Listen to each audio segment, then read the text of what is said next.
అంశాన్ని కూడా ఖచ్చితంగా కొంత హుందాగా ఉండాల్సినటువంటి పరిస్థితి ఉంటుంది. సో అయితే ఆయన ఉద్దేశం లేకపోతే ఆయన చెప్పదలుచుకున్నది ప్రస్తుతం వెంటనే కూడా ఇక్కడ పరిస్థితులన్నీ కూడా అదుపులో ఉండాలనేటువంటి ఉద్దేశంతో, కానీ పాకిస్తాన్ దాన్ని ఉల్లంఘించింది. సో దానిపైన కూడా ట్రంప్ ఏమైనా రియాక్ట్ అవుతాడా? యుఎస్ దీనిపైన సీరియస్గా తీసుకుంటుందా? ఎందుకంటే భారత్ సజీవ సాక్ష్యాలన్నింటినీ కూడా ప్రపంచం ముందు ప్రతిరోజు కూడా ఉంచుతోంది, జరుగుతున్న వాస్తవాలని. ఇవాళ కూడా కాల్పుల ఉల్లంఘనకు లేదా అవగాహన జరిగిన తర్వాత కూడా దాన్ని అతిక్రమించింది కూడా పాకిస్తానే. పాకిస్తాన్కి సంబంధించినటువంటి సైనికుల లేకపోతే సైనికుల ముసుగులో ఉన్నటువంటి ముష్కరులా అనేది అది పాకిస్తానే సమాధానం చెప్పాలి. ఎట్టి పరిస్థితుల్లో కూడా యుఎస్కి కూడా సమాధానం చెప్పాలి. లేకపోతే దీని వెనక ఇంకేమైనా కుట్ర జరిగిందా, లేకపోతే చైనా లాంటి దేశాలు లేకపోతే మరో కొన్ని ఏమైనా వీరిని ప్రోద్బలంతో ఈ రకంగా చేశాయనేది కూడా చాలా సీరియస్ అంశం. మనం చూద్దాం. పాకిస్తాన్ ప్రెసిడెంట్ మరి కొన్ని నిమిషాల్లోనే ప్రెస్ ముందుకు కూడా రాబోతున్నారు. ఆయన రియాక్షన్ ఏంటనేది కూడా మీరు ఒకసారి ఫాలో అవుతూ ఉండండి.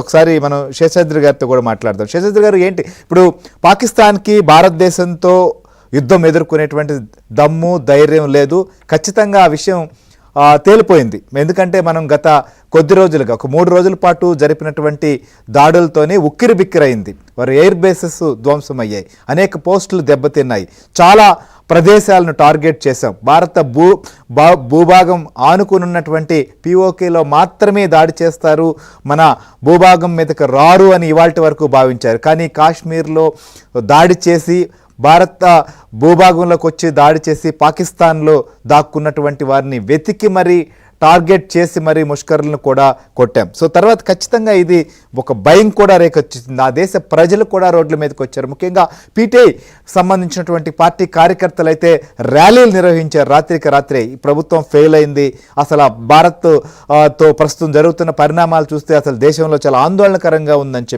చెప్పారు. సో ఇవన్నీ ఒకవైపు జరుగుతుంటే బలూచిస్తాన్ సంబంధించినటువంటి ఆర్మీ కూడా తీవ్ర స్థాయిలో రియాక్ట్ అవుతోంది. వారు కూడా ఆక్రమించుకుంటూ ముందుకు సాగుతున్నటువంటి పరిస్థితి. సో బలూచిస్తాన్ని ఎలా నిలువరించగలదు? ఇప్పుడు బలూచిస్తాన్ ఇదే దూకుడు ప్రదర్శిస్తే పాకిస్తాన్ పరిస్థితి ఏంటి?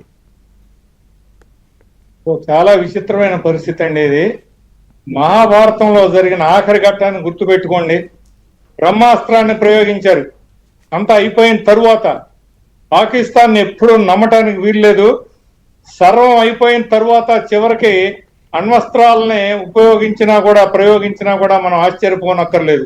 కారణం ఏమిటంటే ఏ రకమైనటువంటి మానవత్వం లేని పాలకులు అక్కడ ఉన్నారు. అసలు పాలకులు ఎక్కడక్కడ సైన్యాధికారులే పాలకులైనప్పుడు వాళ్ళకి సంక్షేమము, ప్రజలు, నొప్పి, బాధ, దయ, జాలి ఏది ఉండదు.